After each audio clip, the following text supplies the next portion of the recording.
amazing. And I know, can you hear us? Oh, she can hear us. And so she's nodding in agreement. Can you hear me now? We can hear you now. How good does it feel to receive? It felt so beautiful. I was so surprised. I mean, I knew that there was a surprise being made, but not on that day. And you guys totally got me. Thank you so much, Sarah. You made it so special. And I love how she's calling you Dr. Larsen. That's so proper. I call her Dr. Sarah, but only Dr. Larsen. You are magnificent, both of you. I love seeing you guys together doing this work. I really wanted to say that I love the conversations that you have with your self-resilience, because I mean, it is so important, the conversations we have with ourselves, and that's many lessons that I've learned from Dr. Sarah myself, is when we can't come from a place of scarcity. And there's a quote that I used to have on my refrigerator, and it said that if you knew who walked beside you and the path that you've chosen, you would never have fear a day in your life. And I really it just brought that to my attention again, how much I really want to embody that and just not be in fear, because really we create our reality. We do. Go ahead, resilience. I love that. And right? I love that our reality and our circumstances. Share so articulately. But the hardest part for people is to know what to say to themselves, because before the age of 3, whatever their parents or whatever television or whatever the computer was saying to them is what became their internal voice. And so actively you have to reprogram. And so I love that you share that, actively share what the emotions, and then your dialogue, your connection to that.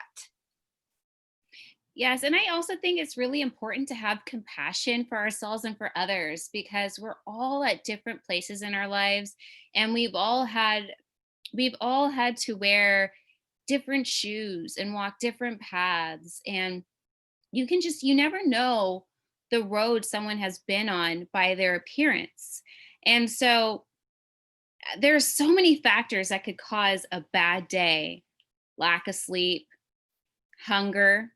Oh, I can tell you how many times I've had hanger meltdowns, stress.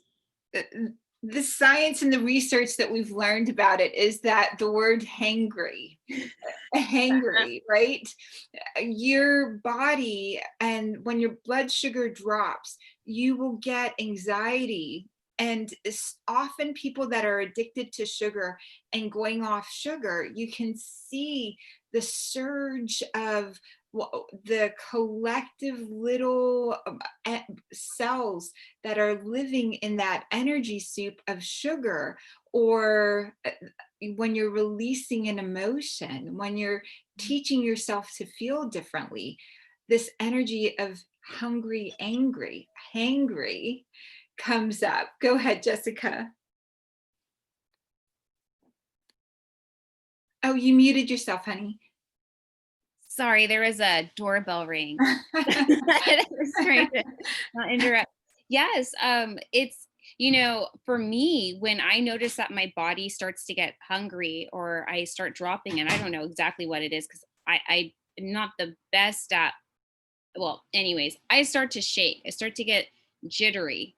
And that's when I know, okay, my body is communicating that it needs something. And so for me to be at my best operational capabilities, I need to take care of what I call, one of my friends calls the body a meat bot, as if it's like a meat robot. and our souls are operating this meat bot. So it's like I take care of the meat bot, so it'll take care of me, or so it'll at least function the way I need it to, right? So it's really interesting just to be aware of mind, body, soul.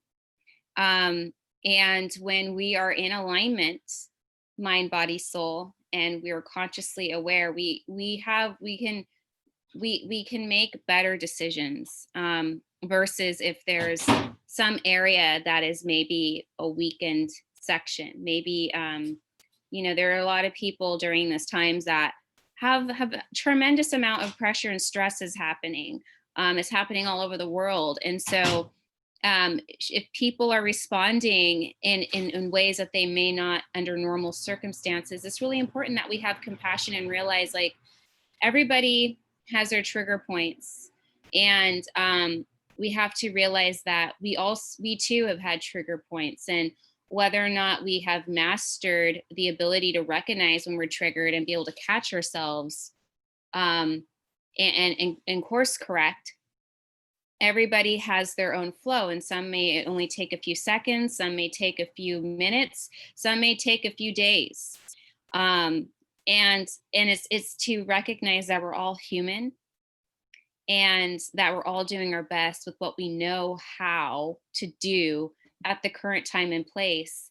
And I think it's important just to pray, and always remember, like Alanna said, if she constantly remembered all the beloved that walks next to her every single day and carries her, she wouldn't have any fear or doubt.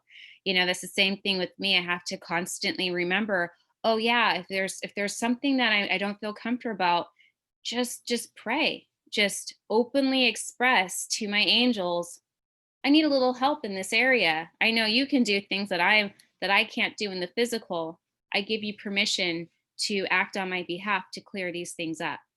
And I think it's really important that we remember that as long as we do our best, and we then give it up to the divine, give it up to God, give it up to whoever you pray to, whoever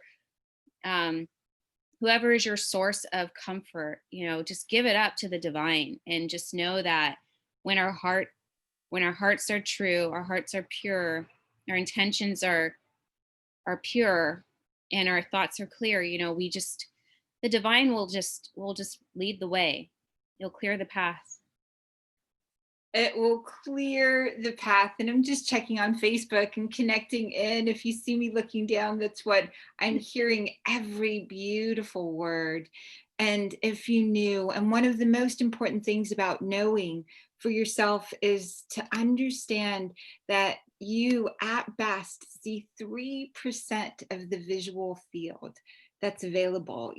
Most people here, everyone hears maybe 3% at best, until you train yourself sentinelly. It's amazing when you're with an empath or when you're working in a group. Here at Miracle Makers, we say thank we thank we, because we know intentionally we are walking together, taking care of, including, loving as much as we can. We also, and we'll dive into this more in just a second as well, we feel so strongly about following the seasons on Earth. If you're in the Northern Hemisphere, right now we're in the season of fall. So here you're designed to cut out and pay attention to the behaviors, the people, the energy, the habits, the things that do not serve you. Just like the leaves, you're meant to drop everything and get to the core. The fall season, you're building your reality on the Northern Hemisphere with the reality of fall, the reality of the seasons, the reality of what happens to Earth happens to you. In a moment, we'll say my hometown, New Orleans, just went through a Hurricane Zeta.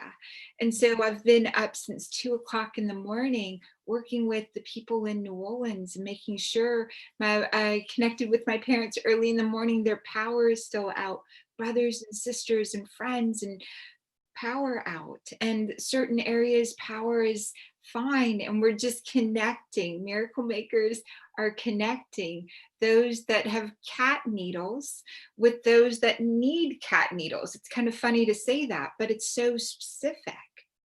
When you believe there's no scarcity, when you believe everything's on purpose, you're like, the hurricanes too are a miracle. They're a miracle and an opportunity for people to connect. when you fully understand how energy works and how love works, and how, wow, you're only seeing or experiencing a small percent of what is available for you. And what's really important about that is, if you're in chaos, if you're chaotic, you can't get the higher levels of connection. And you're the only one that can stop the chaos. And you're the only one that can truly, truly believe in miracles and create that reality for yourself. And it's not your fault if it's not in your knowing yet. Or the weather comes in and affects what happens to Earth, comes in and affects you. And so this is so important. It's the fall season in the Northern Hemisphere. So you're meant to collect all of the memories from this year, to analyze it, to see, wow, this is what I value. This is what brought me joy. This is what had a great deal of integrity. And you root into that. It gives you energy as you're going to go into fall. And you literally have to, if you keep doing the same thing over and over again, you're going to get the same result. And so, definition of insanity. The definition of insanity is doing the same thing over and over again. For some reason, I can't remember who exactly said that at this moment. Einstein, right? Einstein also said miracles. Everything is either a miracle or it's not. You can't come from, and I really, if you have 0.000% of doubt in the moment, or fear, chaos, you got to breathe into that and be okay that you have chaos. You have to feel that energy. So beautiful. So let's stop this just for a second. I see Salima turned on her camera. I'm so excited she's here.